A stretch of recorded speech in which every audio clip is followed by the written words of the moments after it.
Welcome to Blackbird episode number 99. My name is James, and today we're going to have kind of an ensemble cast of people who may or may not hop in and out, but for sure I've got Jose Galison, who you remember from lots of episodes of this show and also his show, and Clint Russell from Liberty Lockdown waiting in the wings.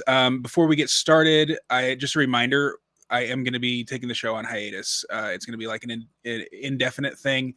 Might be back in a couple of months, might be back after the new year in 2023.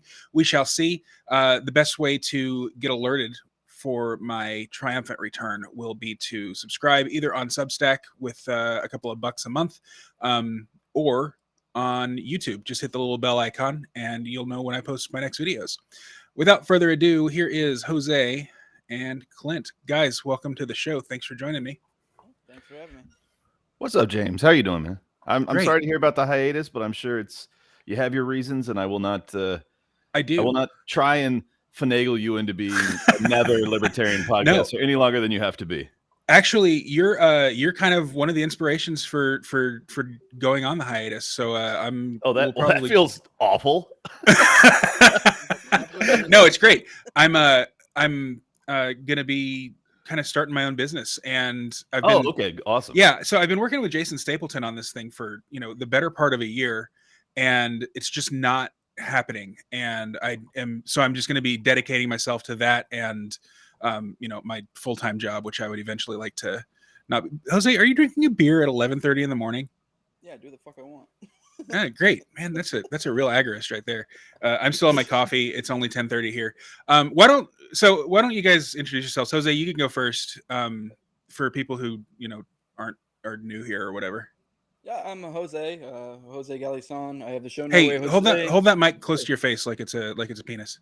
Okay. There you go. Yeah, Jose. I have the No Way Jose show. You find me on YouTube, all the major auto podcatchers, Odyssey as well. My show, for those who aren't familiar with it, I don't know, it's pretty ADD. I think I may start going a little bit different and bounce all around. That's part of the reason why I name it No Way Jose and not like, I don't know, the agorist or urban agorist or something like that, or Liberty Lockdown. What a terrible name. So I can kind of do whatever I want. I'm not bound. I've been feeling lately a lot more like conspiracy stuff. So I've been covering like OKC, but a lot of my stuff you can find like agorism type stuff, a lot of theory. I was for the past year or two, been on a kick for theory. So I don't know. I'm very ADD. I go down my paths. Who knows? I might go current events, might go foreign policy, whatever. I have my things, but but yeah, if you like that kind of stuff, if you want to follow me around, if you enjoy me, that you can go check me out on those type of places. So, all right, Clint, your turn. Clint Russell, host of Liberty Lockdown, former mortgage broker turned Liberty ranter, focused obviously on the lockdowns early on, and then kind of transitioned to being an ESG specialist because it suited my background and kind of wrapping my head around it. And also preeminent hater of Justin, whatever the fuck his name is. So why don't Justin real quick, I want to add in, this isn't my normal backdrop for anyone who's normally yeah. My wife works nights, so I had to find a different spot for this one. Because I normally don't do podcasts during the day, so I'm in my kiddo's room, my 9-year-old daughter's room. So this is how all of the rooms in his house are painted exactly like this. I just want you to know.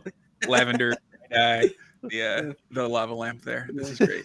I love your studio today. That's where he sleeps when his wife's upset with him. Yeah, and of course Clint with his world famous view of what are we looking at in your background?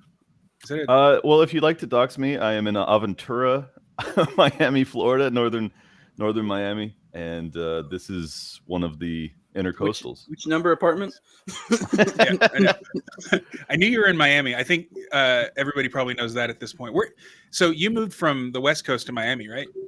Yeah, San Diego to Miami. So basically, San Diego of the West to San Diego of the East. It's not tremendously different. Unfortunately, there's still way too many, mask culture type folks here. So Miami will not be my permanent home, but it's beautiful while it lasts. Yeah, me and Top are both in a competition, can move closer to one of us. So whether it's me in Waimama or fucking Top and over in Lady Lake, me and him are both out in the country, and no one wears masks out here. So how close together are you and Top, Jose? I think like a 2 or 3 hour drive, not far. Okay. So yeah. They also dock regularly, so they're pretty close. Who's the docking Top there? Well, his name's Top Lobster. I mean, is it not obvious? It's true. And you both have Hispanic names now, so it's I mean, you're both probably uncut. So I'm more of a power. We'll just leave that to the imagination, I guess. That was my vast knowledge of Mexican penises. Just so you know. That's hilarious. So speaking of spirituality, I love it. What a transition. So this was originally going to be Jose and Jacob Daniel Biblical Anarchy. And then Jacob was going to have to back out because his kids were monopolizing his life, like a good dad. And then it was going to be Justin Campbell. And then we tried to add Clint to the little group chat where Justin and Jose and Daniel or Jacob, Jesus Christ, even I'm doing that. And Jacob and I were discussing this episode, and it turned out that Clint has Justin blocked. I just invited Justin to come on and maybe try to bury the hatchet. What's the kind of drama there, Clint? If you want to just fill us in, because you did kind of call him out just a minute ago in your intro.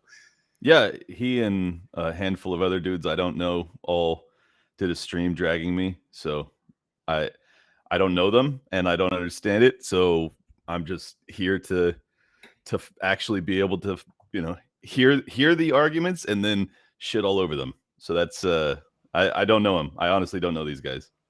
I don't know. I stay out of that shit. I do, just for the record, so do I. But they always come after me. Yeah, so that's the thing. But I hang out in the same sort of circles as them. Like the post-libertarians and stuff. Like I'm friends with all those guys. I'm having them on next week actually. So I don't really know where the beef is though. Like I don't hear the gossip. What are they saying about you? Do you know? I mean, I just get forwarded shit. Like I just get people because I have obviously I have a lot of followers. So when people hear me get dragged, I'll get DMs from half a dozen people saying, "Hey, they're doing a stream about you right now, and this is what they're saying." And I'm like, okay, kind strangers that despise me for no apparent reason. Yeah, I mean, the real issue or the genesis of it was they did a stream extraordinarily clickbaity going, Dave Smith friend or fed or something like that. Yes. Okay. So I just commented without watching because it was like a fucking 4-hour stream and I have, I can't possibly do that. A 5-hour. There you go. Thank you.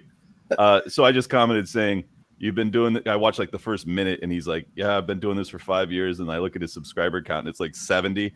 And I was like, hey, if you've been doing this for 5 years and you have 70 subscribers, you should be doing anything other than this. I was just basically trying to make him feel bad about his life because, sure. he had a clickbaity title going after Dave, who I love. And that's it. I was, I didn't put any more thought to it than that. And then they did a couple hours stream about me apparently. So wow. I would love to have him on to exactly tell me why I'm a piece of shit or whatever. And then I'll gladly retort. That'd be cool. So are you a Fed? I am not, unfortunately. Oh, good. Okay. That's exactly what a Fed would say. Get those government checks, baby. No. They have to tell you the truth if you ask. That's how it works. I don't believe that's law, but regardless, yeah, I am not a Fed. No, I'm not. It's weird. All right, so yeah, that was the 2-Bit podcast. It's hosted by Jason. He does the Friend or Fed series. So I mean, I think it's a fun series. He actually invited me on to talk about Tucker Carlson.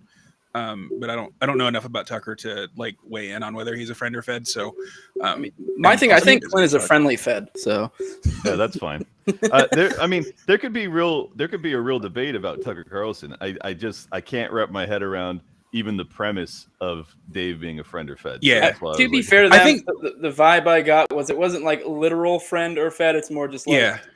kind of are they really a good thing, and even then from the little bit I heard with the Dave one, I guess it was pretty complimentary to him mostly, and pretty much everyone's like friend. So I don't know. think but yeah. I watched the first couple of hours on 2x speed. I think they landed on friend, at least until yeah, okay. So Faith Liberty Practice says is that Dave ended up being a friend. So yeah, I was right. I don't know about you, Clint. They might have. I didn't even hear the mention of you, to be honest. But it is the 2-Bit podcast. It's a pretty good show. It's it's fun. They make jokes and it's funny. That one dude, did get. I don't even know. I'm like I said, I'm not gonna watch a 5-hour stream on it. I literally saw it. Totally. Dave was going to war over it, and I just commented in his on his YouTube channel, and then that was enough to just set off everybody. So oh, cool. I didn't know to that Dave even commented on it. All right, cool. Yeah, well, that's all right. Great. Water under the bridge. Or at least for the purposes of this show. I don't until Justin comes on, and then I'm gonna. Yeah, if he comes on, we can maybe bury the hatchet or something like that. Oh shit, there's a fly. Okay, y'all, if you see a fly, it's gonna distract me. Don't let it distract you. The purpose of the episode is really something that I think both of you, as like an agorist and as an entrepreneur who is pretty well versed in this ESG Great Reset shit, is to kind of talk about making it and succeeding in whatever is coming up, and whether Klaus Schwab gets his way and all of his plans come to fruition, or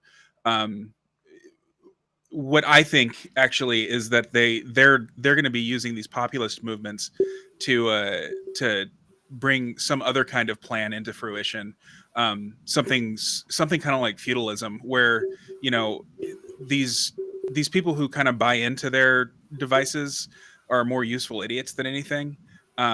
It's actually the people who are strong enough and smart enough to question the orthodoxy and do what so many people in our circles are doing and building a life for themselves, separate from these mechanisms of control. Those are the useful people. So I'm kind of two minds on it. I'd like to know y'all's opinion, first of all, of what you think their aims are in setting up this sort of like world governance, basically a corporatocracy that's sort of run by these big investors like BlackRock. Clint, I guess you can go first on that, just because you're kind of the expert on it. Yeah, I mean, I think I've described it as global fascism, and I only make that addition of global because normally fascism is nationalistic. They don't have any nationalistic allegiance. They are purely globalist in nature, but they are also utilizing the corporate world, the world over, to implement their master plans. I think many of them are Malthusian. They believe that the world's overpopulated, and because they've come to that conclusion, they strongly believe that whatever steps they take in the interim, no matter how many people have to suffer and die, it's an acceptable outlook to have and an acceptable plan to enact. So I think that it's fairly evident what their motive is beyond that, which is the accumulation of additional power and wealth. And I don't think it's anything revolutionary in that regard. I think that the wealthiest and most powerful people on earth, time immemorial, have been seeking more power and wealth, and this is their latest mechanism to do so. And unfortunately, they have done a really good job at propagandizing an enormous percentage of the global population into believing that they are working on their behalf. And that's why I'm fighting the ESG fight so fiercely, because that is really the mechanism by which they've implemented it. Well, the World Economic Forum's been around for a long time. I mean, decades. Why are we just now hearing about it? Do you have any insight on that? Well, they started in the 70s. I think that the main reason that we're hearing about them is because Klaus Schwab kind of came out of nowhere. The World Economic Forum didn't have a tremendous amount of power early on, and it was only in the 90s and the 2000s where they started to get these young people, the Young Global Leaders Initiative, where they would have kind of, I guess you would say, top-notch actors that they were able to get into their kind of school of thought, and then they would back them, both in terms of propaganda, but also I think finances, to get them into political office around the world. And now Klaus sits up there proudly bragging about it. And as soon as, like, it's kind of a chicken and the egg thing, like, how do you get the businesses on board with what you're doing, and how do you get the politicians on board without having the businesses? So you got to figure out which. So they went the politician route. They get the politicians in power, and now because they have so many global politicians that are at the highest levels of power, it's very easy for them to get the biggest businesses on earth to come and sit at the table and agree to everything that they're pushing. Jose, as an agorist, or even just as, a normal dude who lives out in the country and wants to mind your own business, how do you get around the threat of this? I mean, I know that your background is in the military, so like you've kind of seen the way that government operates. Do you have systems in place, other than the cat breeding business that we've talked about? That we've talked about on this show. Are you like doing anything to kind of batten down your hatches? Is that the word? Batten down the hatches? Is that it? Yeah. Anyway, I remember the word batten. But it's like, to like fortify your life so that you're not impacted by this as much. All right, I don't know if that's a real word, but I'm gonna start implementing my vocabulary either way. Speaking to reality. Particularly me myself. I'm just doing what I can. Fucking like a little bit over a year ago, I got back to doing military. So I am no way at all trying to, make it seem like I'm a Clint and have fucking sitting on money and sitting pretty and everything's perfect. I'm nowhere near. I'm definitely work in progress in that regard. So if anyone thinks, luckily, I guess as an agorist, I'm not running for any office or anything like that. So I'm not trying to position myself as some sort of elite. I'm just a dude who talks on a microphone. So the idea that I have everything in line is not the case. I'm still working on things, but the idea being is I know it's like we brought up the cat thing, as silly as that is, that's a side hustle that I have more control over, and the government has less control over because they can, this is.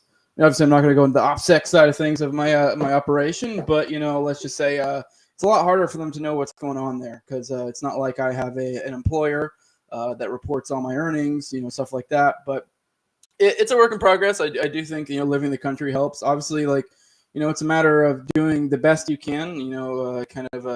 What's the saying? There's some saying it's like every journey starts with a step type thing, so you got to start moving that way. I will comment on what Clint was just saying. I agree basically everything he said. I guess to add to his thing, I do think people need to keep in mind. I'm not saying Clint did this at all. When it comes to binary thinking, I think the World Economic Forum, Klaus Schwab types, I think they're going to win. But I also think we're going to win. I think it's just a matter of which side of the divide you're on. I think that's what the future looks like. So, instead of looking at the world in these binaries, we're going to save the entire nation and everything's going to be perfect. No, you can work on yourself, and from there, extends out to your community, to your town, et cetera, et cetera. So, I think you need to have that kind of mindset as opposed to having this, we're going to save the world mindset. You need to save yourself, save your friends, save your community. And I think that's how we win, Yeah, that reminds me of that It's 2030, I own nothing and I've never been happier article that came out. I think that came out several years ago, actually. But in that article, something that kind of frequently gets overlooked is that there's two communities. There's the city dwellers that the author is writing on behalf of, but then there's also the people who are out in the country. Do you think that it's super important that people who live in cities get the fuck out of cities? Or do you think that there will be a way to build a life in sort of a metropolitan area if that's your bag? Yes and no. I think speaking as an agorist, I know a lot of agorists will talk about in more authoritarian areas, there is more entrepreneurship opportunities available because, in the spots where there is more power tamping down, there's going to be more of a desire for, say with the USSR, there was, goods. Like, for example, I'm watching Stranger Things, and it's a great example. Right now in the latest season, there's this guy who's a pilot, and he smuggles in goods, and he legitimately goes to the fucking like the prison camps and will sell shit to the guards, and it's all like sort of on the up and up, but also not. Like it's a known thing they're not supposed to do it, but they do it anyways. Like so, I mean, there's opportunities like that. I mean, I do think like if you're someone who's wanting to maximize your liberty in like if you say you're like a single guy and you're just looking to like make money moves, yeah, it's probably great. But if you're someone who's trying to make a life, a family, community, that type of thing, yeah, I do think it's damn near essential you move to somewhere that's more in the country. Like I don't know. I think I don't know. I put out something the other day a while ago that was like the higher the population density, the higher the tendency for authoritarianism and degeneracy.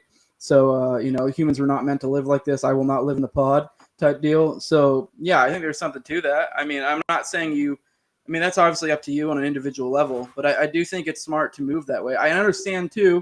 A lot of people say, well, I can't just up and move. I get that, but you can make moves like you're doing right now, James. You're still working your full-time job, but you're working up your side hustle, and hopefully I hope for you that eventually your side hustle becomes your main hustle and you can move out. Same with here. I mean, I have like a gay ass like real job, quote unquote real job, but I also have my side thing. But as time has gone on and on, like that's part of what enabled me to leave the military, leave active duty, because if it wasn't for that, I wouldn't have been able to afford to.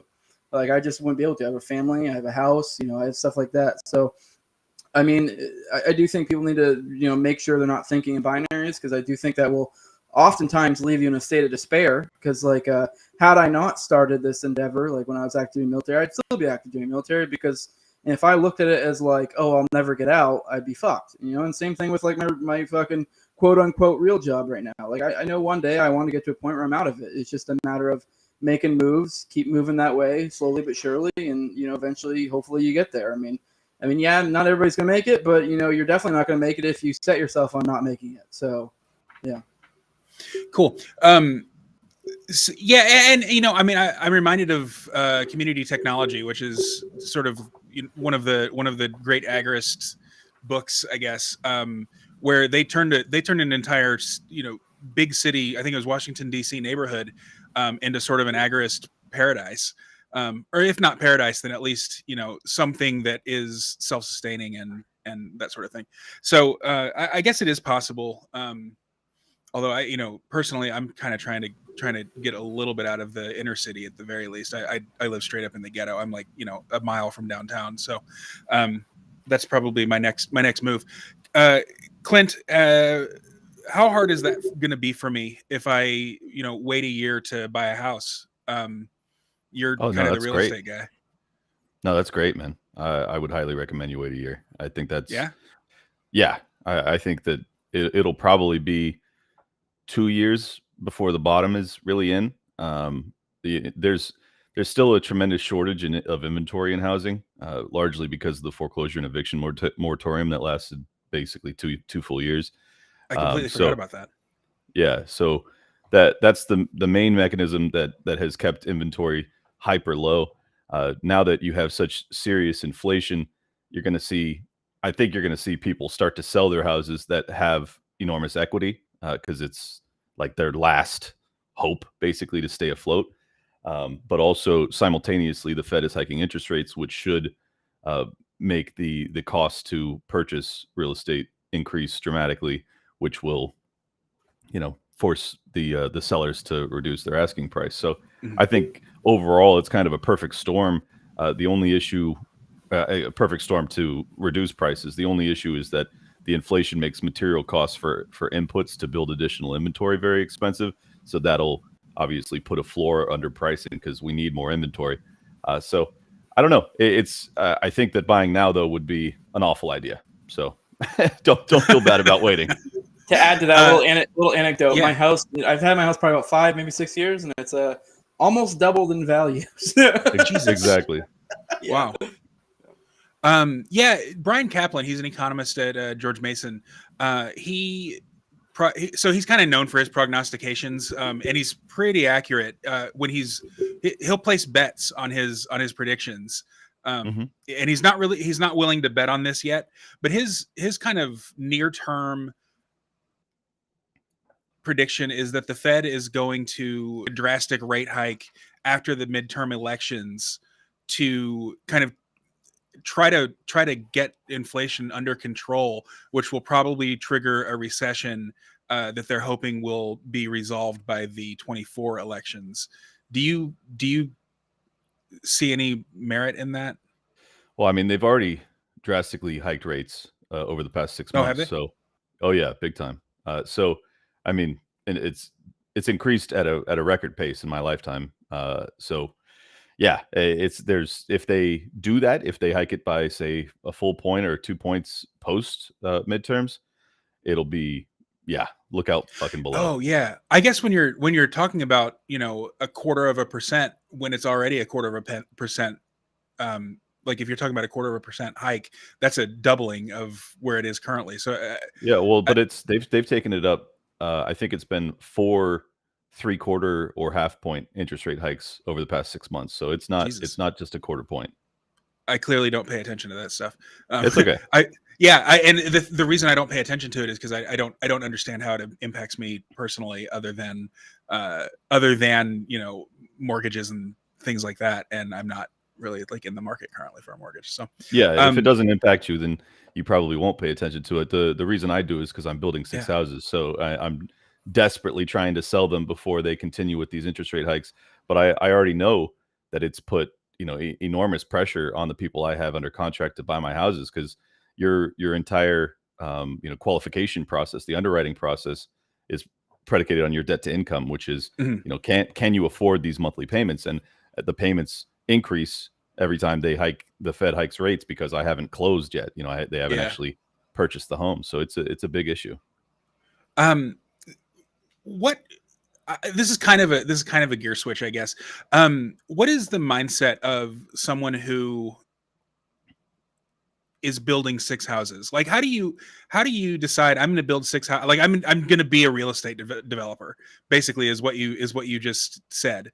Um, you have gone from being a mortgage broker to being a popular podcaster, and now I'm finding out a real estate developer. How does Yeah. how do you get into that psychological mindset where you're just going to win regardless? Oh, well, I don't know if yeah, I guess I do have that mindset. I never think of it that way. I just like challenges. So, and I also like money, and I like the freedom that comes with money. So I've always been driven to acquire it, and whatever I see as an opportunity, the best way to do so, then I'll do it. So it's not. I don't really like go into it with the Kobe mindset of like I'm going to dominate in every field I enter. It's just like I just want to be the best I can at whatever I do, and if that's good enough to create wealth, then all the better. But the real estate development side, I didn't get into intentionally. I had an opportunity to buy an infill vacant land parcel just south of downtown San Diego, and it was way underpriced. I was able to get it for 100 grand, which was ridiculous. And then I subdivided it to build out the 5 houses. I ended up buying an additional parcel to buy or to build a 6th house, and none of it was my intention. It was just like, okay, I see an opportunity here.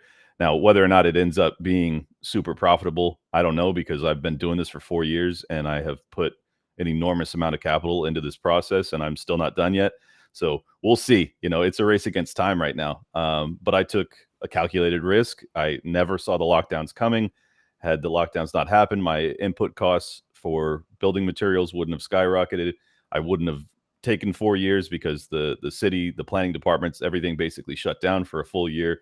So it was all catastrophic ultimately, but simultaneously the prices skyrocketed because of the shortage of inventory. So hopefully I end up coming out in the black, as they say, in profit. It's very stressful though. It's not for the faint of heart. If you're the type of person that can't handle the sleepless nights as you mull over your potential profits and losses, it's really not for you. It's like a lot of people will think that, well, if I come out on the other, like I've retired in my 30s, so obviously this is the way to go. I don't know about that. I think a lot of people would break under the pressure, because deploying millions of dollars of capital and having to deal with government bureaucracy and a central bank that's manipulating every asset class, it's like it's hell on earth, man. I am suffering terribly mentally as I go through this process. So there, you do pay a price. Jose, you're notoriously an atheist. What is your sort of, I mean, I don't even know if spiritual life is what you would call it. How do you psych yourself up to be as successful as you can be, I guess? Or is it just out of necessity? Just keep on keeping on. I don't know. Maybe it's just a mindset. I've been someone who's like worked with his hands since I was like 15. So, always doing shit. I don't know. I guess just more of a mindset. Played a lot of sports. I mean, I don't know. Once you got, can't in your heart type deal, it's like you can't, obviously, if you, I don't know. I guess it's just the way I look at it. I don't really have an option not to try to succeed at least. So. But you're also kind of big brained. I mean, you're doing book studies constantly on your podcast. What you don't think of someone who's like, big and a mechanic and kind of a just lunk. No offense,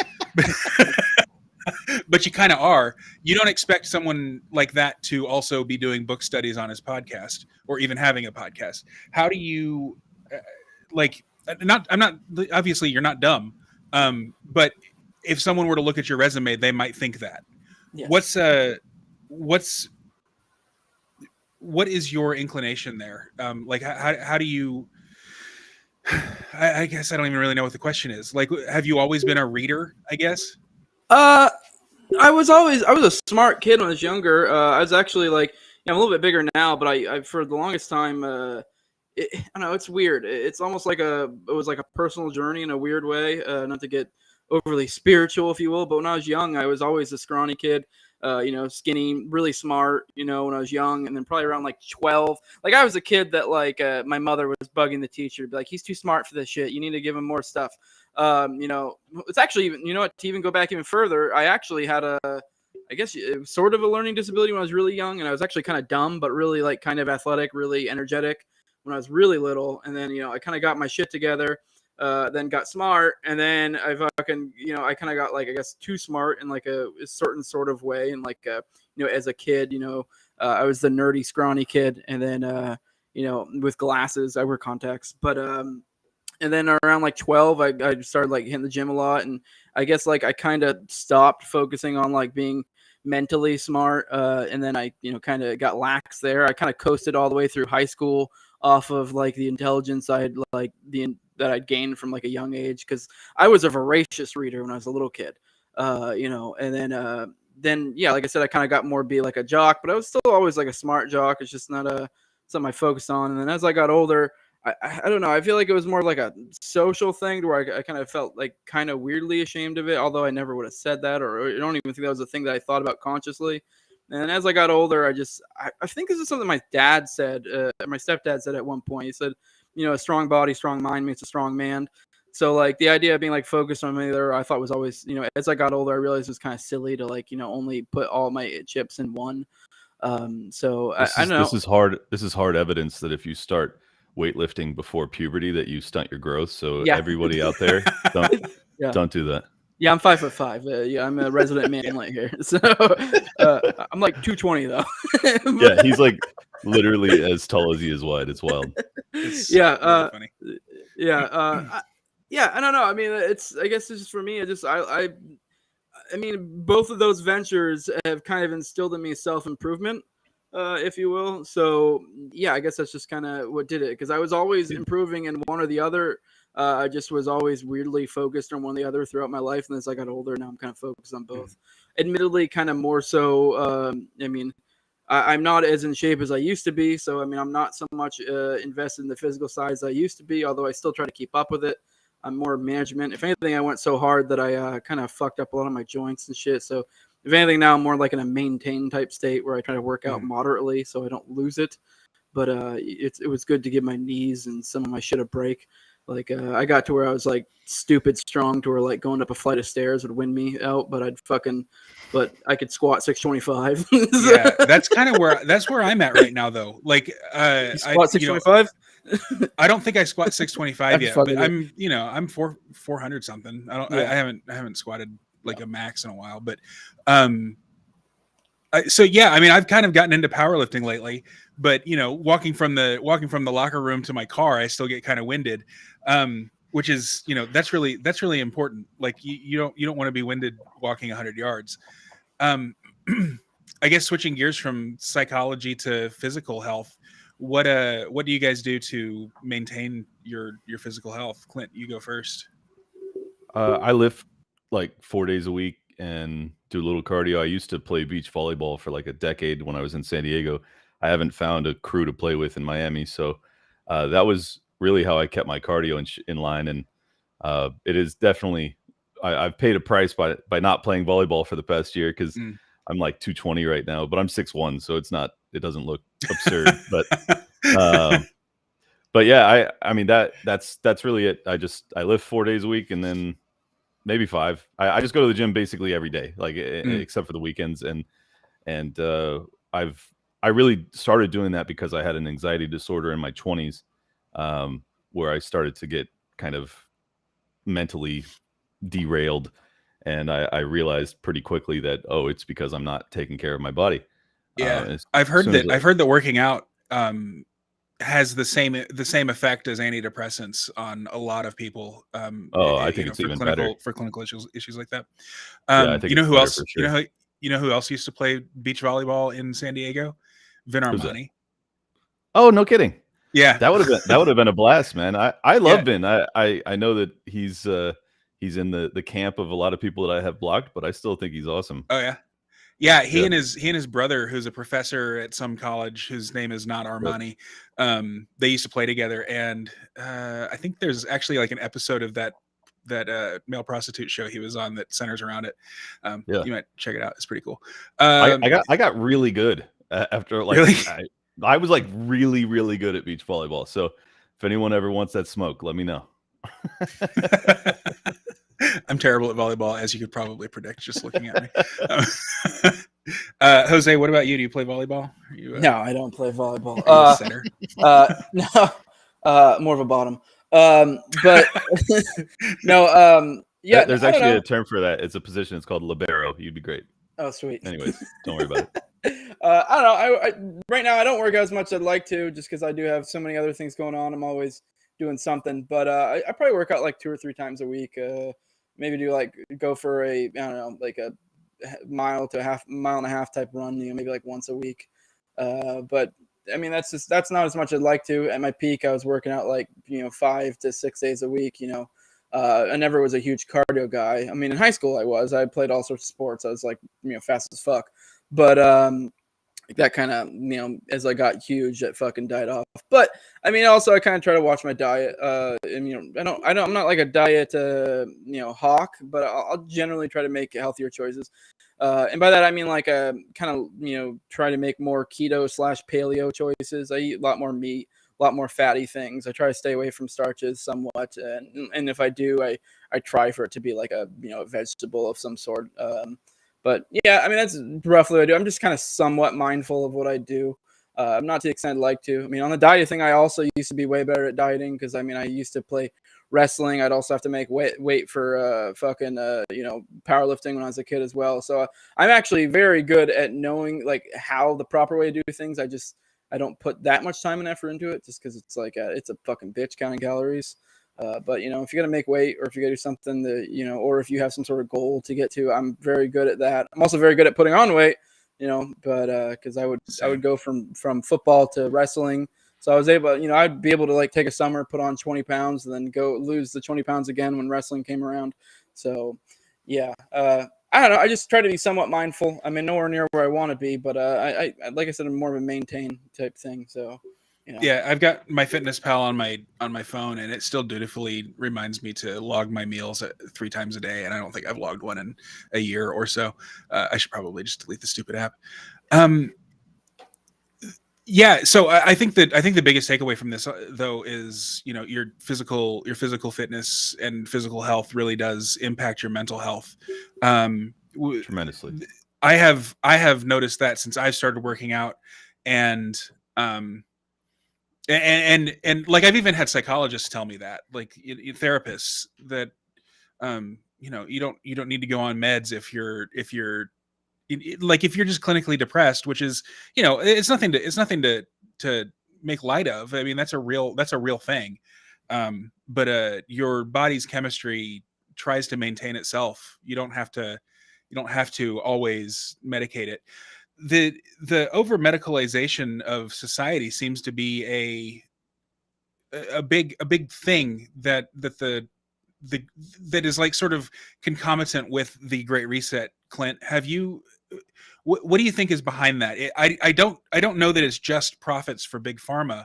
Why do you think everything has to become a pathology right now?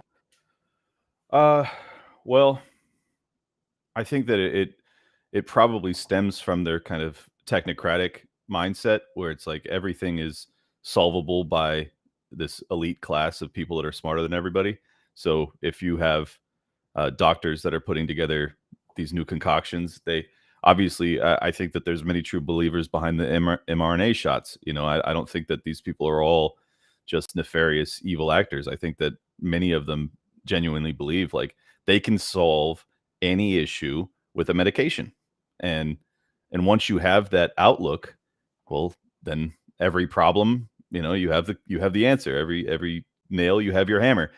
So I really think that's a big part of it. Obviously, there's tremendous profit motive that also goes along with it from big pharma.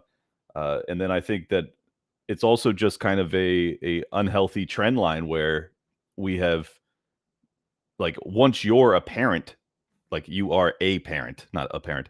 Once you are a parent and you're on medication, well, then when you see your child having some sort of problem, it becomes much more likely that you'll prescribe them medication to deal with whatever their issue is too. And then once you're multi-generations deep of everybody being on medications, well, then the next generation is basically doomed to follow that same path. And then also it's a cultural decline. You have a lot of people that just simply don't look at any problem in their life and say, how can I fix this holistically?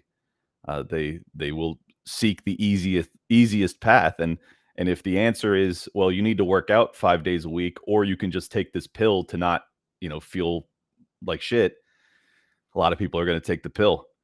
So I think there's many factors involved. Yeah, I mean, I'd add to that too, because I mean, I was talking about the learning disability thing earlier. When I was a kid, I was on Ritalin for a young age because I had ADHD, ADD, whatever, and it definitely did help me to get my learning shit together. But in retrospect, I feel like I could have done it without it, and I actually feel like say something like ADD or ADHD is viewed as like a learning disability, but I think in a lot of ways, I think it just means I think different. Kind of like I was talking about earlier with my show, I go down rabbit holes, and that's like a common thing with ADD, where I'll just get really hyper fixated on something, and my brain works a little bit different, scattered all over the place. So once I'm able to learn how to properly, use that to my advantage, if anything, it's a benefit.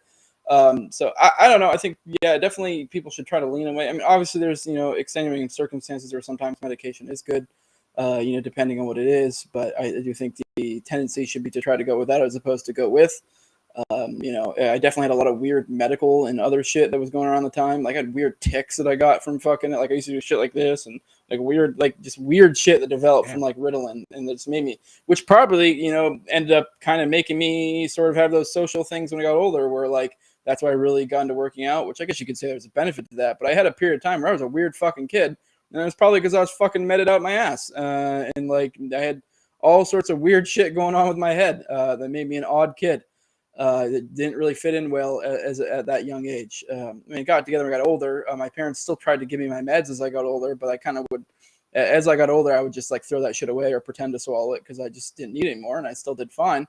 But yeah, I do also want to add to the vaccine stuff. I've been noticing a weird influx lately, and some of the mainstream publications really, maybe not necessarily buying into it, but kind of being like, "Oh, look at this!" Like I saw something. I think it might have been NBC or MSNBC, an article where they were pointing out how there were reports of some women's their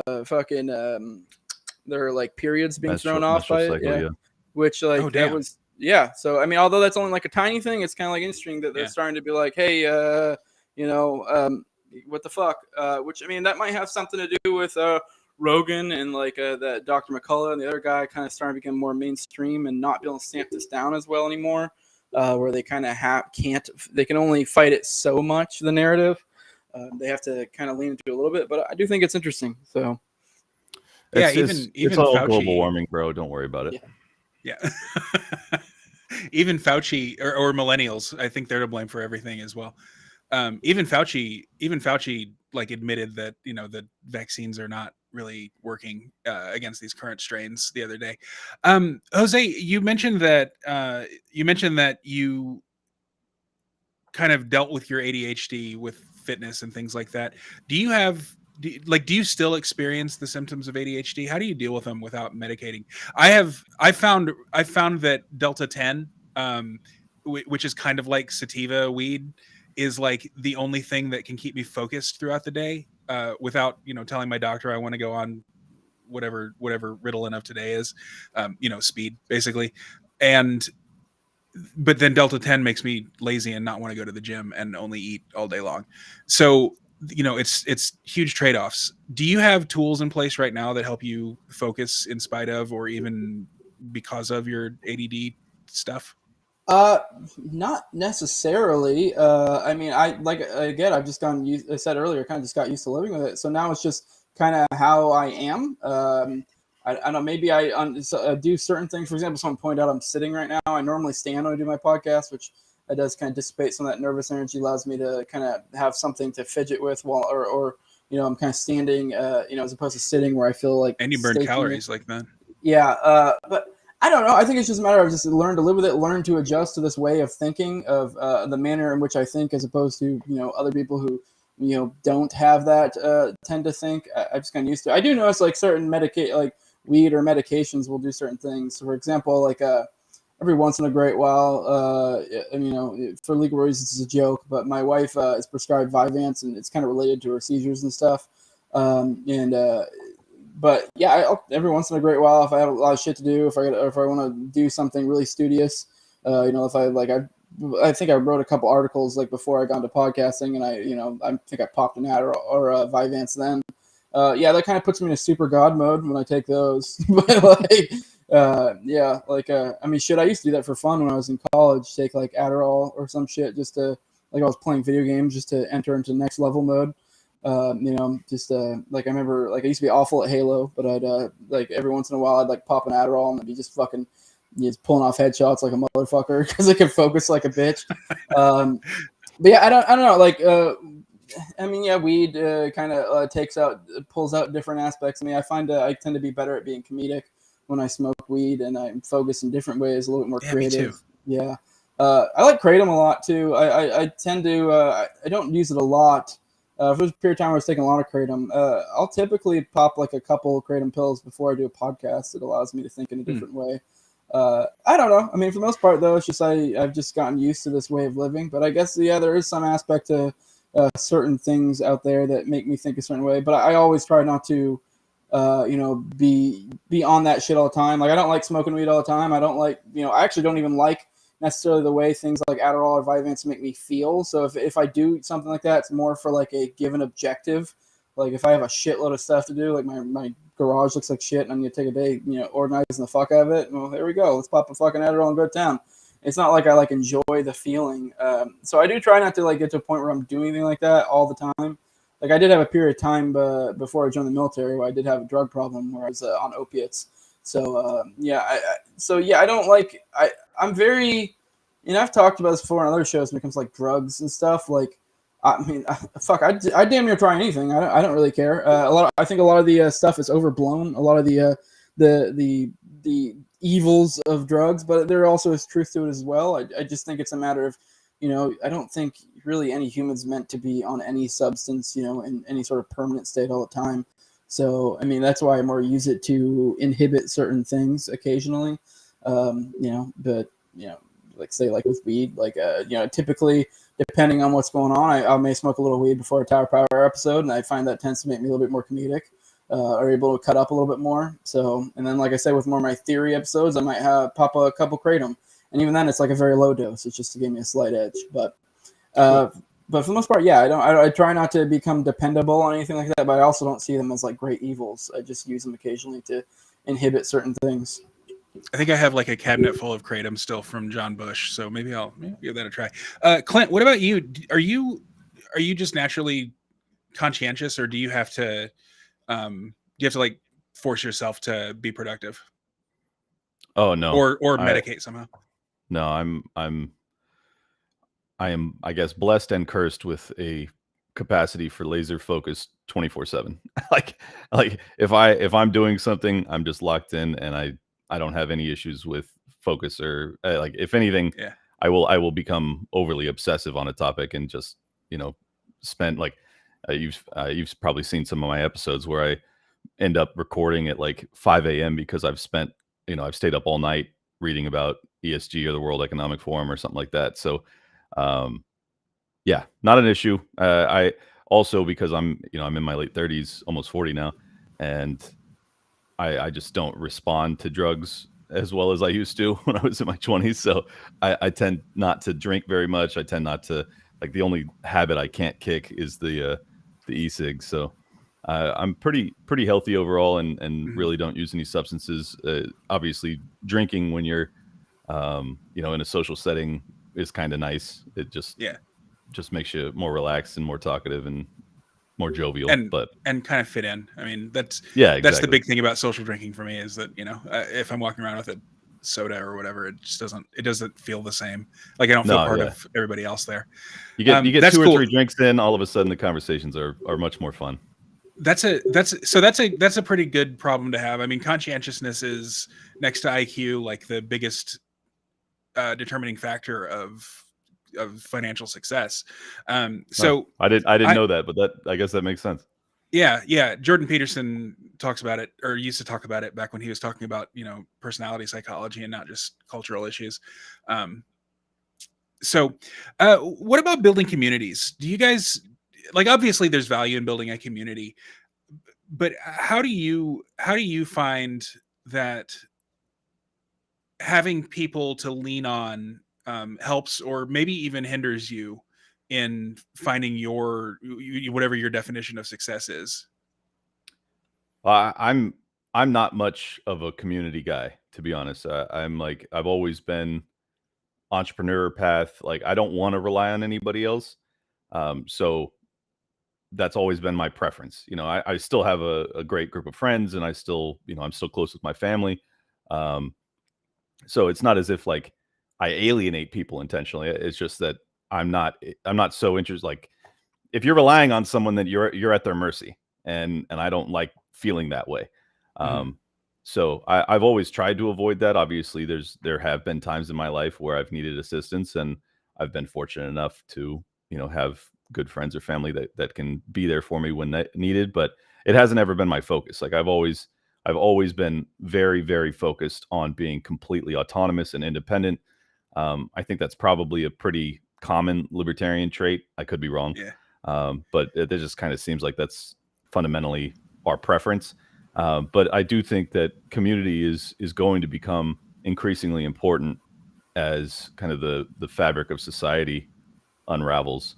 And I think we've witnessed that over the past 2 years with the lockdowns. Like, if you didn't have friends and family to keep you sane, you'd probably be in a real rough spot right now. And I think it'll become more important as we have more and more serious economic issues. Yeah, and I much like Clint, I am very much, in a certain sense, I'm not like a huge community guy, but I actually think in a weird way that's kind of essential to community. It's kind of like in our circles, I think a lot of people talk about individualism versus collectivism or whatever, and then people have different definitions of what collectivism is. Obviously, if you're meaning like some sort of coercive type thing, but if you just mean you acting in a group, there's no issue with that. But I think it's a kind of a false dichotomy. I think I think the best communities are probably made up of mostly autonomous people. And that's kind of where I'm at. Like, I live out in the country, and so like I don't really like interact with my community that much. Like, the people who live next to me, I live in an area where everyone has at least an acre. Like, it's technically an HOA community, but everyone has at least an acre the way it was set up. So it was meant to be more for like redneck tech people. And we definitely help out here and there, but everyone in this community is pretty much autonomous. We don't really like, it's not like we do like, group barbecues a whole lot. Every now and then there'll be some sort of community thing, but for the most part, every now we watch out for each other. I have neighbors that when they're out of town, they'll let me know. I'll keep an eye on their house. There's been a couple times I've had to go over there with my gun and peek around, and he's like, "Hey, something tripped my alarm," shit like that. Just the other day, my neighbor, he was out of town, and some coyote went into his fucking yard, and so I had to go out there with a gun to try to fucking get it. Motherfucker ran off in the woods before I could get it, but he has chickens, so I had to, make sure he didn't get at them. So I don't know, just little stuff like that. We kind of just keep an eye out for each other, but at the same time, we're also kind of all autonomous for the most part. And obviously you have the online side of things where like we kind of create our own communities in that way, which I think is good. And I do think community will be ever more increasingly important as time goes on. Hell, even all of us are content creators. We kind of all have our own, we're kind of a community as well. I know a lot of people hear that, that don't really pay attention to, or that, don't really know the in and outs of like how podcasters, interact with each other, and think that a lot of people have this idea, say, for example, like Dave Smith, we were talking about him earlier. People think that like, we're like, a lot of us like know each other so well. Like I've had a few times where be like, hey, you should ask him to do this. Like, I don't think you realize the rapport we have. Like, we're cool, but yeah. It's not. I can't tell him what to do. Yeah. If anything, we're like friendly acquaintances. Maybe Clint has a little bit better rapport, but at the same time, we do also uplift each other. So it's a little bit kind of this in between. A lot of people think we're a lot closer than we are, but then a lot of people, think we're not close at all. I think a lot of us as a community are kind of close. And we were talking about beefs earlier. There are definitely rifts. I'm not saying that doesn't exist. But there's definitely community there. So a lot of people say Twitter's not real world, but it's somewhat to like obviously yes, it's not real world exactly, but I've definitely gotten a lot of benefit off of my online presence and stuff, and I know Clint definitely has as well. So yeah, for sure, it's totally changed my life. Like for people to say it's not real world, well, it can absolutely change your real world, and it has for me. I met my girlfriend through this. I consider the entire Tower Gang crew, real friends of mine now. So it's, and then obviously Dave, who was my icon, now to be on like personal friendship terms with him is totally bizarre and surreal. So yeah, I think that the community, there's obviously the community aspect for me has been a net tremendous positive. But there's also been a real like tribal rift that's been created, and I don't really understand it because like, sorry, this is a total tangent, but like of anybody that's involved with the LP right now, like I am definitely as aligned with the post-libertarian mentality as like anybody. So it's just fascinating that those are the people that seem to dislike me the most, because I'm like, I have done everything that you've talked about, other than having a family and kids, which I know they talk about that too. And I completely agree. That's tremendously valuable and ought to be pursued more readily. But it is fascinating to me that, I basically have done what they've recommended in becoming financially independent and being able to wield that wealth in a way that can help in our cause. It's just, it's a fascinating development that I did not expect at all. Yeah, I met my wife online, by the way. We've been married over a decade. It wasn't Twitter, but I just thought that was interesting to add in there. So yeah. Did you meet her on like a dating site? Yeah, it was in the early days of the dating sites. I think it was OkCupid, which was not one of those smutty ones. It's not quite like Tinder. It's kind of like a mix. Some people meet for hookup, some people meet to date, and we met on there and hit it off, and got married shortly after, and we've been together for well over a decade. And it's good you downloaded OkCupid, not just Grindr, like I expected. Yeah, I know. Actually, Grindr is where me and my partner met, and seriously, I didn't use Grindr for hookups, mainly because I was like scared of getting HIV. But I did use it for dating. I used OkCupid too, but Grindr is such a such a graphic name for a I know. dating Oh, I know. site. And their logo is this creepy mask. It's such a like just terrible. Oh, I didn't even know. I've never seen it. Well, the leather fetish thing is big in the gay community, isn't it? It is. Yep. There's actually another. There's like a Grindr clone called Scruff that's for bears and leather and all the different like subgroups. If we get a listing of all the subgroups of gay people, those crack me up so much. There's so many. You're such a bear, James. Yeah, I know. So He I is, guess really. He's all, yeah, I know. He's a I big guy. guess A lot I'm a of people bear. don't not realize he's tall as fuck. What are you, like 6'1", 6'2", maybe? I'm Maybe 6 foot? feet. Okay, I'm just 6 yeah. feet. I'm tall as fuck compared to you, but not Yeah. compared to normal people. Well, then also you got your mass, so you're built like a fucking lineman. I am. No, I am. It's true. So I guess I would be a bear. Like a skinny bear who is like a kind of a twink meets a bear. That's called an otter. Twinks are the. There's so many muscle bears. Muscle bears are called wolves. Clint, I think you would probably be a wolf, actually. Wow. Yeah. What am I? Well, What am I? Is there a name for what I am? You're just a gnome. Am I like a little bear? Am I a cub? Am I a cub? You're a cub, fully a cub, dude. No face. I don't know. What's your body hair situation? I'm a little, not really hairy. I mean, you can't really even see it. I have a little bit. I forget what the like just muscle, what the muscle guys are called. There's a word for it, but I don't know.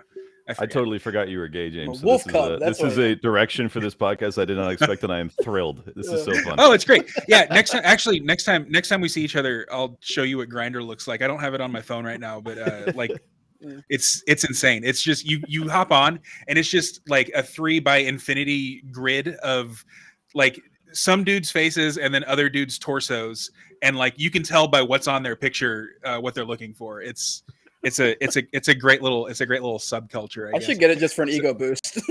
You should. No, dude. Yeah, you would get so many messages. It's insane, especially out in the country when you're in the middle of nowhere. Like when I drive to Texas, I'll be in the middle of Kansas, just nowhere getting gas or whatever, and I'll just like open up Grindr to see who's around, and it'll be like some dude 27 miles away who like wants you to come to his dungeon.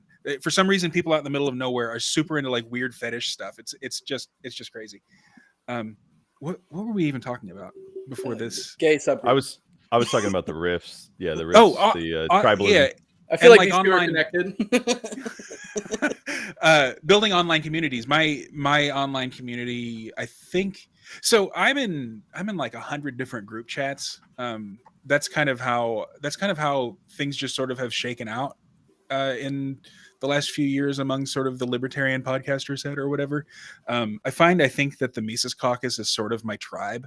But like you, Clint, I am constantly like beating the, you can't vote your way free. Like in my opinion, the purpose of the Libertarian Party is just to serve as a community, like a hub for libertarians. I have no interest really in electoral success. I mean, if we win a city council seat here and there, that's fun. It's great. Actually, Jacob, is that the community is going to be prerequisite for us winning any seats anyway. So it's like it doesn't have to be one or the other. It's just kind of like, well, right now, I think that the community is going to be the most important thing anyways, because we're going to have really hard economic times. And also because we then have a community, we might actually be able to build something longer term. So I see it both ways. Like Jacob, who isn't here, but would have been here if he hadn't been at the park. I think he's like his town constable or something like that. Like he's an elected official technically, but so what? Like, what does that get us? I mean, if you can get to mayor or sheriff level, you can actually really help our cause. But it's not easy, especially if you're going to try and run as a libertarian. That's pretty much impossible. Yeah, here in Minnesota, in order to become sheriff, you have to be a licensed law enforcement professional. I don't know if a ton of libertarians.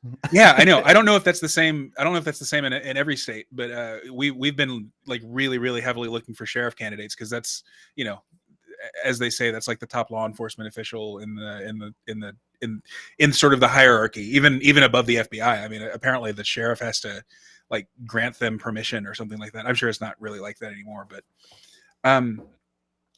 so what if the shit hits the fan? I mean, do you guys have like, I mean, I don't know, Clint, maybe for you, it's like, if the shit hits the fan and supply chains are completely broken down, you have enough money to, find a guy to supply you with meat.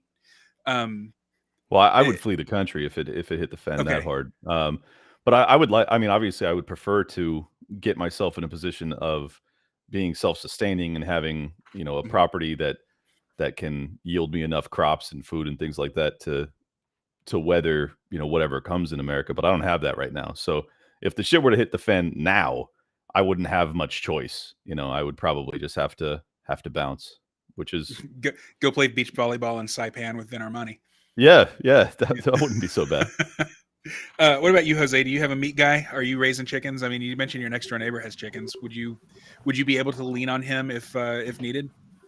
I'm sure. Like I said before, I don't think I'm in an ideal situation per se, but I'm probably in a better situation than most. But like I said, it's more about moving that way. So I'm not 100% content with my situation if shit hits the fan. But yeah, I mean, I don't know. It might be all right. We'll see. Luckily, my thought process, I know it sounds silly with the cat thing. Partially, I think most of our clientele is upper middle class to like upper class because we're Sure. selling expensive cats. So yeah, so my thinking is that market will probably somewhat sustain itself relatively well, to them for the most part. So if we have a collapse, typically, I mean, people have different ideas of how collapses work, and they work different places. But generally speaking, the upper class does all right. So I think usually we'll probably have a clientele still for the most part. If it like depending on what kind of hit the fan it is, maybe I'm not in the most ideal situation, but I am situated in the sticks. But I mean, there is some aspect of the community too that we were talking about earlier. So even not necessarily my immediate community, like I know depending on how this presents itself, what kind of collapse we have. I mean, I have Top that lives a few hours away who has land. Clint, who's, I don't know, depending on what he does. I mean, there's different ways we can lean on other. Obviously, that's not ideal. I'm not like, hey, Clint, give me fucking money. I'm going to go live at Top's house. But, I don't know. It depends. It really not in the ideal situation, but I also am not entirely convinced that if it collapses, it's going to collapse like everyone thinks. I don't know. Yeah. It really depends. So. Clint, why is BlackRock buying up all the houses, and why is Bill Gates buying up all the farmland? What's the goal there? I think it's speculating, obviously. Yeah, I think it's different. I think that BlackRock is primarily driven by money, whereas this is my personal vantage point. I could be totally wrong. Whereas I think Bill Gates is driven by power, and I think that his acquisition of farmland is extraordinarily nefarious, primarily because he believes that we shouldn't be consuming meat. So it's like, why are you buying all this farmland, you piece of shit? That's very concerning to me.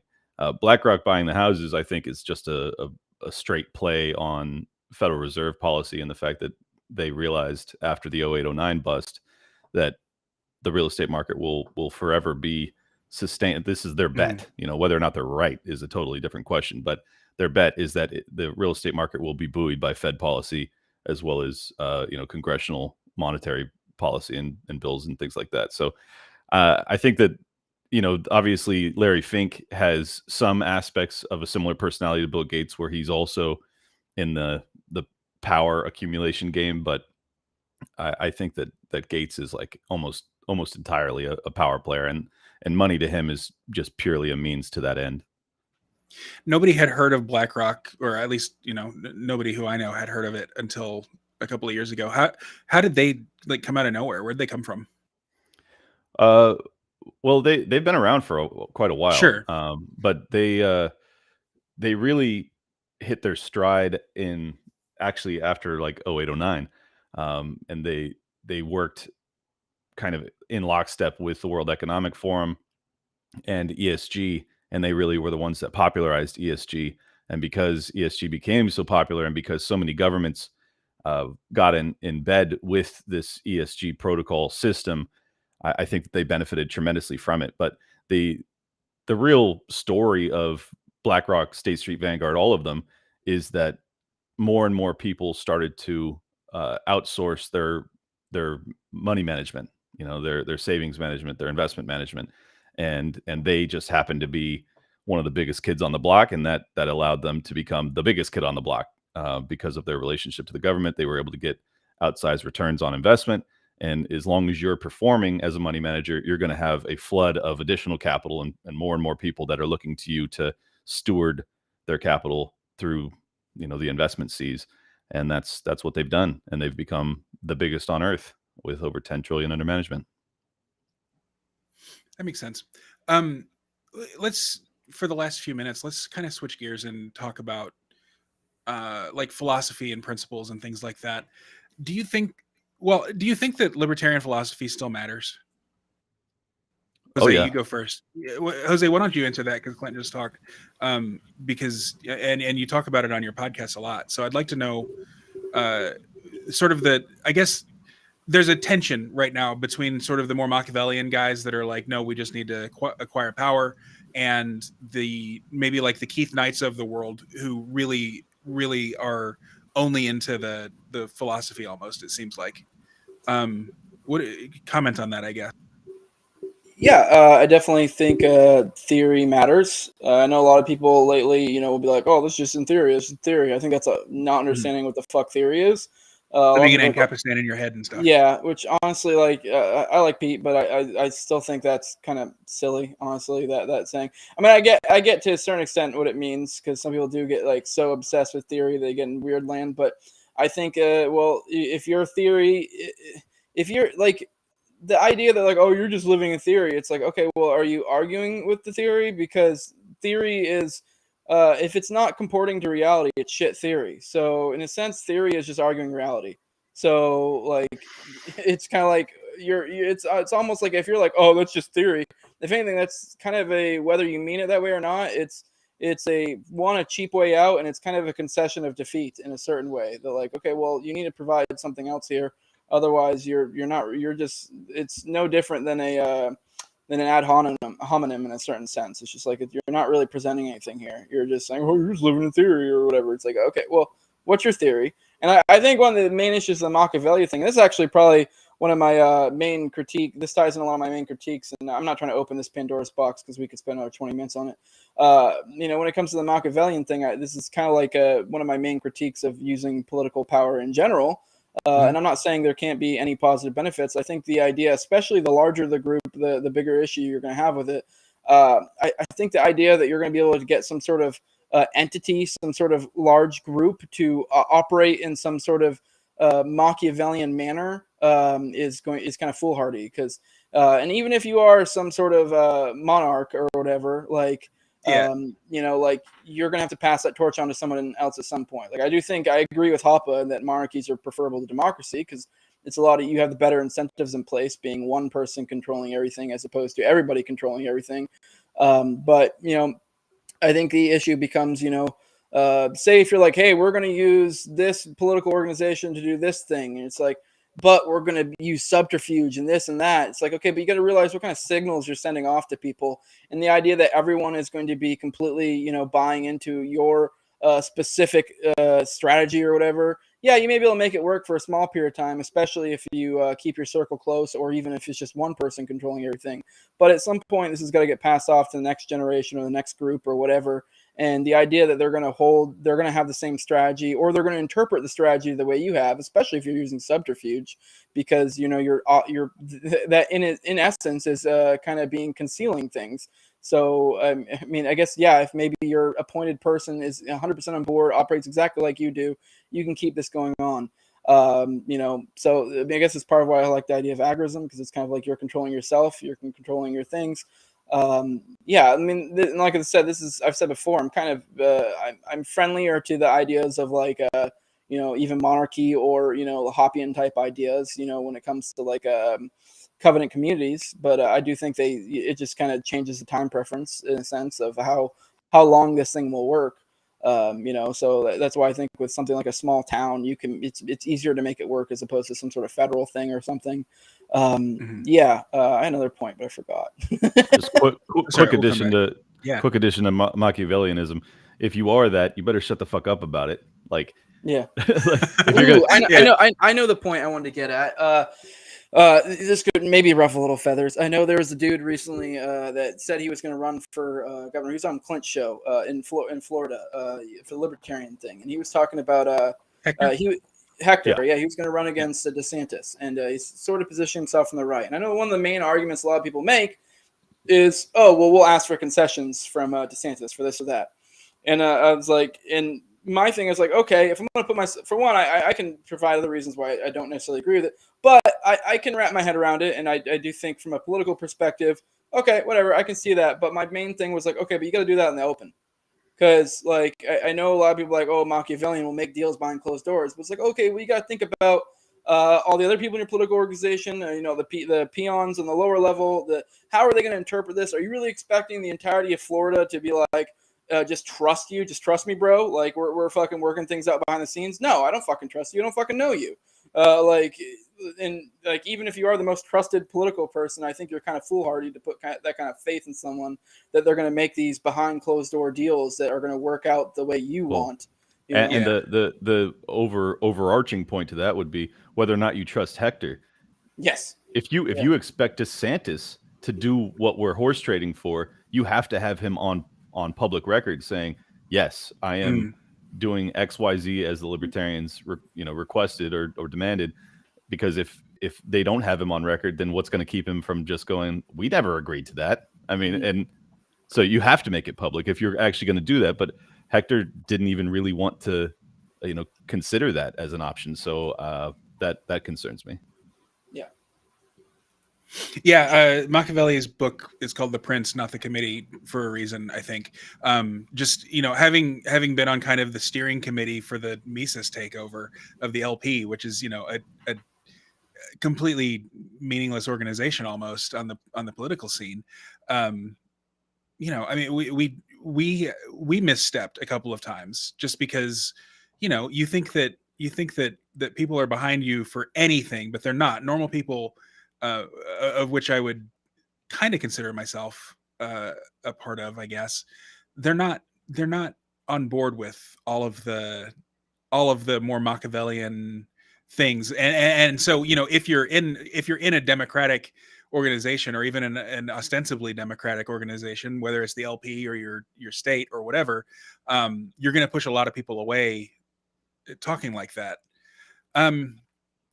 Jose, you have said that, excuse me, you said that Jason Stapleton's sort of wealth, power, and influence thing is sort of the latter day version of Konkin's agorism, maybe even unintentionally. It wouldn't surprise me if Jason's never read Konkin, but he's reached very similar conclusions. Can you kind of elaborate on that a little bit, as to what the difference between Jason and Konkin is, and where you see synthesis?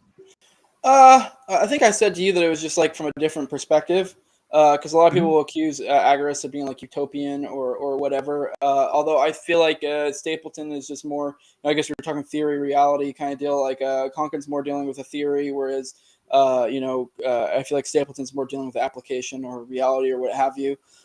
So I think a lot of people, I think it's good to have both, because I do think, while I do think theory and reality are basically damn near the same thing, I think when you're kind of talking in terms of theory, a lot of people, just dismiss it as theory. So when you have something like Stapleton's type ideas around, I do think it's good to give people the idea of like, hey, this is what we're talking about in reality. A lot of people see, agorism as, I don't know, being less self-interested, I guess. Although Konkin has made points to be like, no, this is definitely a very self-interested thing in a lot of ways. He just didn't put emphasis on it. Whereas, and when I say self-interested, I don't mean that in like a bad way, because I do think, really, that's, if you play it to economic terms, that's just what profit is. And, we're all, mostly ANCAPs here. So I'm pretty sure we're all essentially ANCAPs. We may differ on the edges, but we like profit motive. That's what drives people to do things. If you're doing something that doesn't have profit motive yet, maybe you can do it on an individual level. But the idea that this is going to be some sort of system you can apply out to everyone is kind of silly, because, well, if they don't have an incentive to do it, why the fuck would they do it? And I do think that builds out, it's kind of like ties into the community talk we were having earlier, where it's kind of like, I do think the best communities are composed of autonomous individuals, because, if people don't want leeches in their community, they don't want people who need them. Right. And if you need everyone in your community, I think it kind of, causes issues with your community.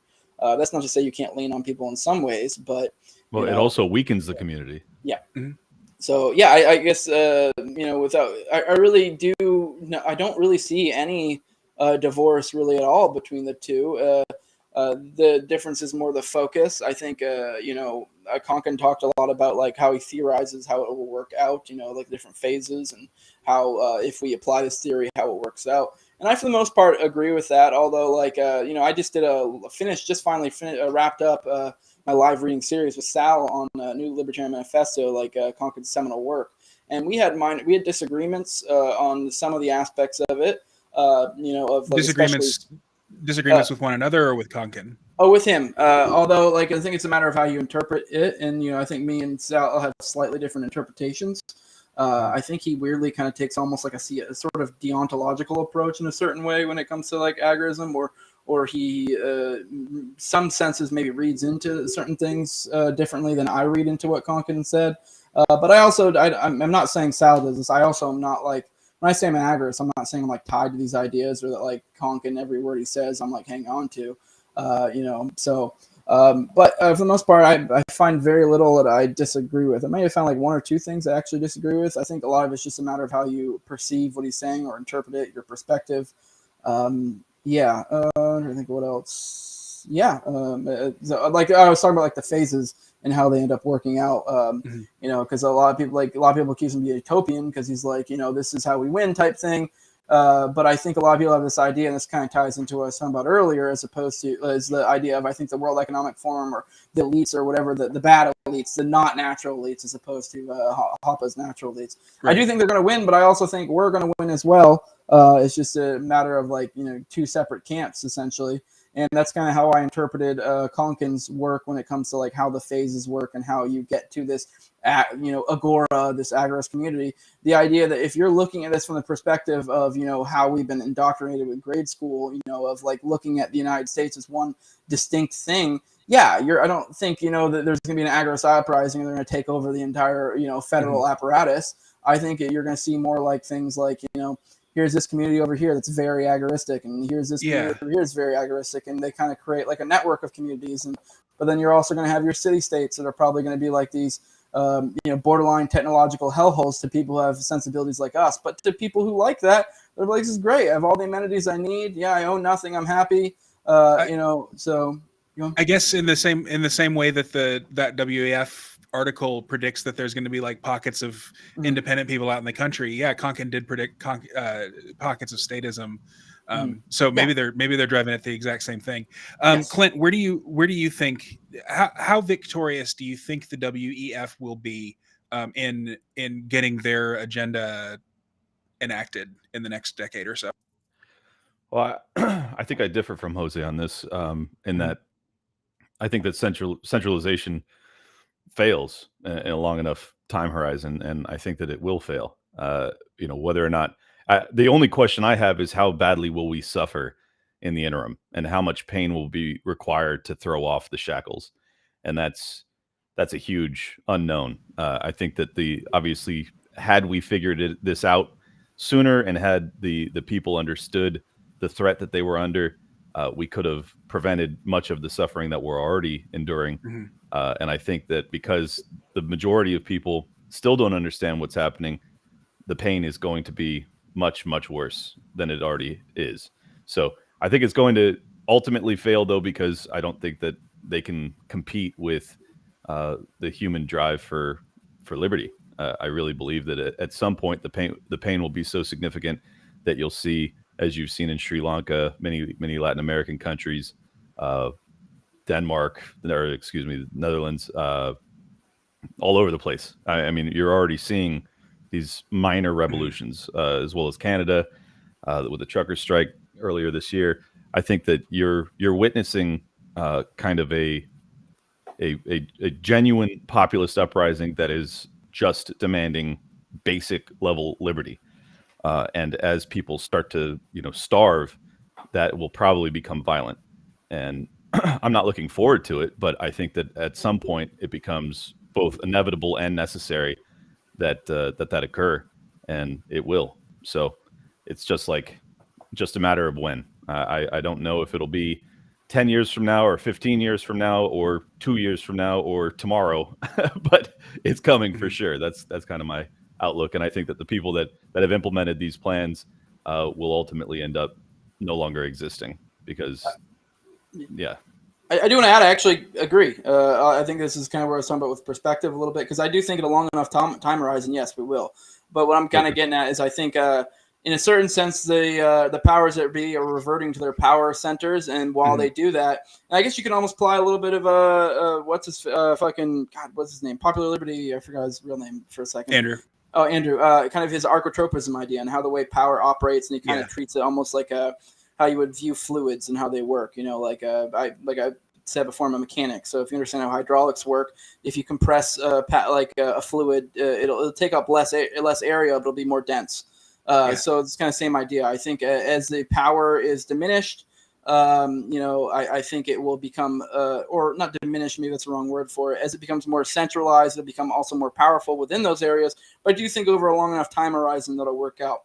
I think one maybe spot where I think Popular Liberty kind of misses out in his theory, this is one thing I kind of started to apply to kind of maybe used to understand it. I don't think, not that I say he says this, I don't see it as like a law. I see it as a good way to maybe understand how things work.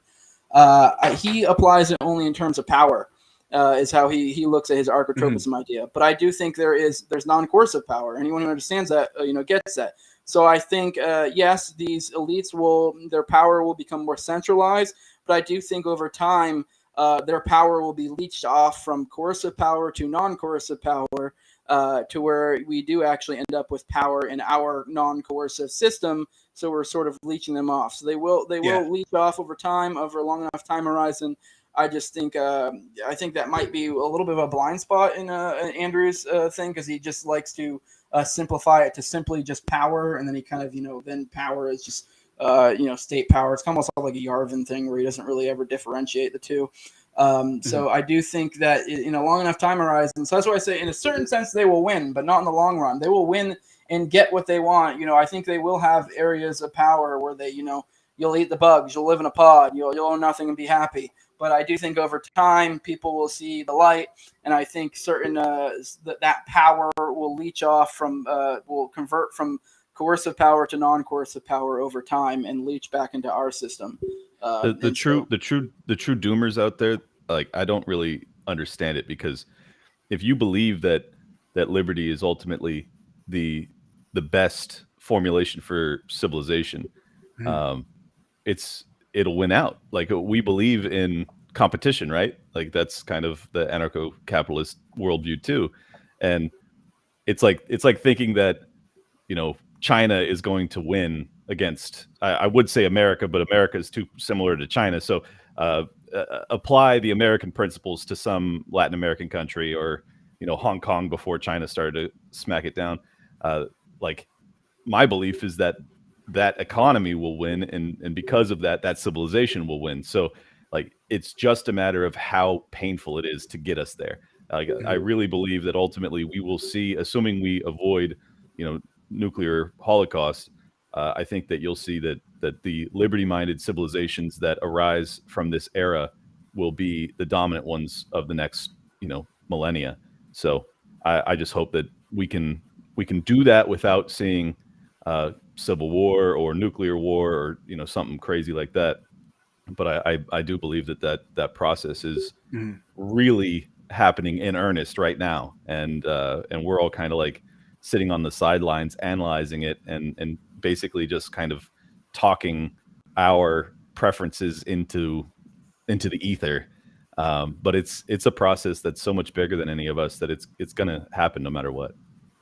Yeah, I've always said that the black pill is just a myopic white pill. Like, the future's bright, and even black pill, even people who's like self-describe as black pilled, recognize that. I do want to shout out a couple of people in the chat. So Sam from the Blackbird podcast, when we were talking about conscientiousness and ADD and all that earlier, suggested microdosing. That is something that I've thought about doing and might continue thinking about doing, or maybe actually take action on it. And then Kamatovic says hi, and since he's a friend of the show, I'm going to say hi back. And so Sam also says, why hasn't Liberty won out so far, though? And I guess if we can get a short answer to that, and then we'll close out, that would be a good, I guess maybe a good question to answer, because that is a valid I think it is concern.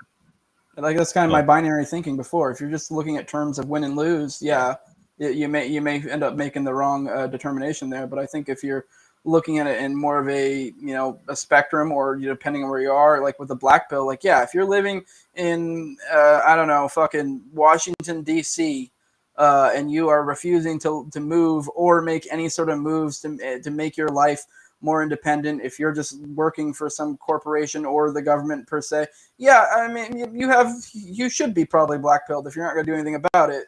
I guess it's almost more of like a mindset. If you're not going to move yourself or make moves to move yourself to a spot to where you can be white-pilled, yeah, it's probably not going to work out well for you. Not everyone's going to make it. So, but I think overall, I think we're in a period of time where I think if you make the right moves, you can move towards liberty, and I think that'll only get increasingly better as time goes on. So I think it's kind of almost the wrong way to frame it, essentially.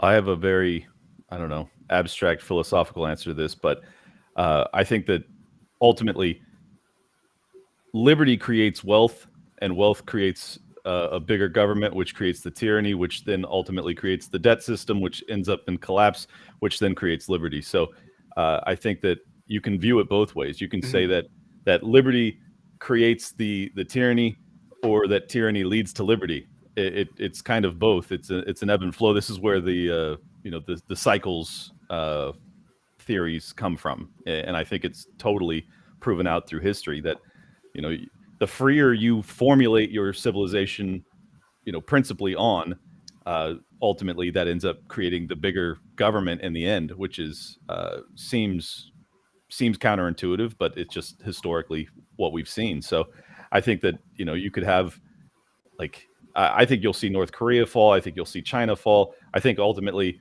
the U.S. government will either be reformed or it will fall, and I think that will create a burgeoning for a real opportunity, at least, to embrace liberty in a way that we haven't seen in our lifetimes.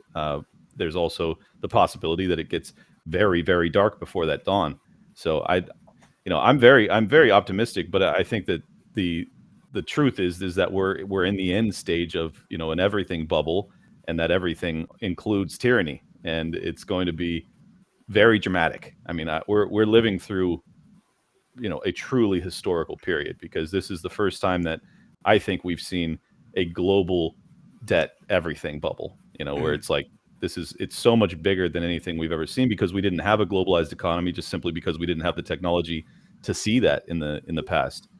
So this is going to be cataclysmic, but with that comes the potential for a future and a foundation for liberty that we've never seen in history too. So I can view it both ways, both pessimistically and optimistically. Yeah, I think the era of the nation state is probably what we're seeing the end of. And it's just because nation states, as big as they are in today's day and age, and I mean, they were even bigger around World War I and World War II, and throughout the Soviet Empire especially,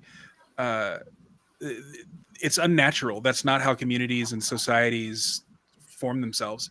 And real quick, that's exactly why they're pushing for global governance, because they realize that they're losing power because of the technological innovations that make it harder and harder for them to clamp down. So they're saying, okay, now we have to come up with basically a totalitarian globalist model to try and prevent this erosion, and it won't work. It's all of a piece with the pathologizing of everything too, with making everything a medical issue. We have to fix this, and we can fix this. We're powerful enough to fix this. Yeah. Right. Let's go ahead and close out. So I would like to get you guys to answer one question, and then also give your plugs in the answer. The question is, what is one tangible thing that you would tell someone who's hearing this stuff for the first time today, and they've decided, all right, well, this is actually serious, and I actually need to build some measure of self-sufficiency now. For me, that came a couple of years ago when I decided that I was going to start learning how to grow food. I've got a big garden in my backyard. It would be much bigger if I had Jose's yard. But like, I'm gonna be pretty much set for vegetables for the rest of the year, just because of the things that I planted in the spring and am about to start harvesting in the summer. And that'll also, I'll be able to give Christmas presents in the form of salsa and spaghetti sauce and stuff like that, which people are going to love. And that kind of builds the community and everything else.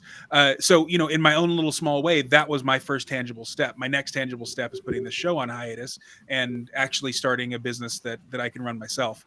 Do you guys have? That's awesome, by the way. Yeah, I think so too, and I appreciate that feedback. Do you guys have sort of a tangible thing that someone who's hearing this for the first time could do today? Make that decision. Build up a side hustle. I mean, that's the big. I mean, that's kind of entrepreneurialism. People have this perspective of what being an entrepreneur is, and they see. I'd say somebody like Clint. Although Clint had to start somewhere, they see somebody who's making big money moves and stuff. But everybody's got to start somewhere, and it doesn't have to be something like that. Like I know it's silly, like we brought up the cats thing, but that started as just a small operation, and it built up from there. And even then, it's not like I'm running some cat mill where they all live in fucking filth. Like they have like over 1,000 square feet, and a lot of them live in the house. But either way, my point being is do something. The more wealth you have control over, that you have more control over, that someone else doesn't have control over, the better. Obviously you want to preferably do something that's cash or crypto. And I'm not saying don't report any of that. I mean, maybe do, depending on what you're doing. I don't know. It's even a lot of people make fun of agorists for being like, you just want to be this guy who lives in the fucking woods, and and you're just going to get Waco'd or whatever. It's like, no one's saying to go to the extreme, and that's actually a big thing Konkin emphasizes. He even says in, I believe it's the primer, he lays out a formula. It's kind of based on your risk and reward. Like for example, me and Sal were talking a lot. He's willing to take on more risk than I am because he's a single guy. I'm not willing to take on as much risk as he is. Like I think Sal readily admitted I don't think he pays any taxes. And he just said that outright. I still pay taxes. Now, do I pay all taxes? Yes, of course. Correct answer. All right, cool.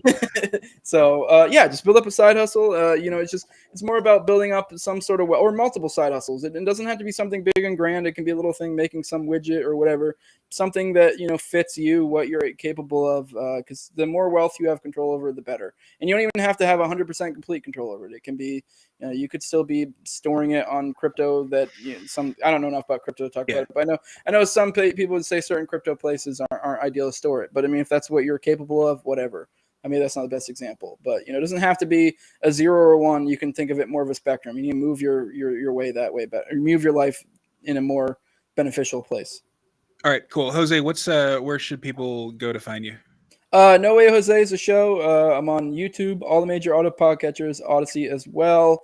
Stuff to plug right now. Follow my OKC series. We've already done 3. This will probably end up being a 5 or 6 part series. We're going deep as hell. And this is all stuff that's source stuff. So this isn't just crazy kooky conspiracy stuff. This is all stuff that you can find sources for, whether they be declassified information, what have you. The OKC thing goes a lot deeper than even a lot of you think. A lot of people like seeing like Corbett and stuff. The guy I have on, Richard Booth, he's the guy who does all the OKC stuff for Libertarian Institute. It's on there if you go to the Libertarian Institute site. He's gone way deeper than any of the stuff that I've seen anywhere else, even on things like Corbett. So yeah, I also have on, I don't know when you release this, so I think you wait like a week before you release it publicly. If that's the case, it may already be out by then, but I have the girlfriend of, who was the girlfriend of Duncan Lemp, also was pregnant with his child at the time, was in bed with him when on that fateful morning when he got, murdered by the police. I have her coming on my show on Thursday. So I'll be talking to her. I'm not going to try to make it a focus on political. It'll be more like an Oprah type thing. I also want to get her account of the events. So it's more just to humanize Duncan Lemp and the people that he left, that the police caused him to leave behind. So yeah, I do think that'll be a good one to check out. So and share. Nice. Yeah, I got a like weird impromptu phone call from Scott Horton one morning. Like I was still in bed, and I mean, the way that Scott talks on podcasts for hours is how he is in real life too.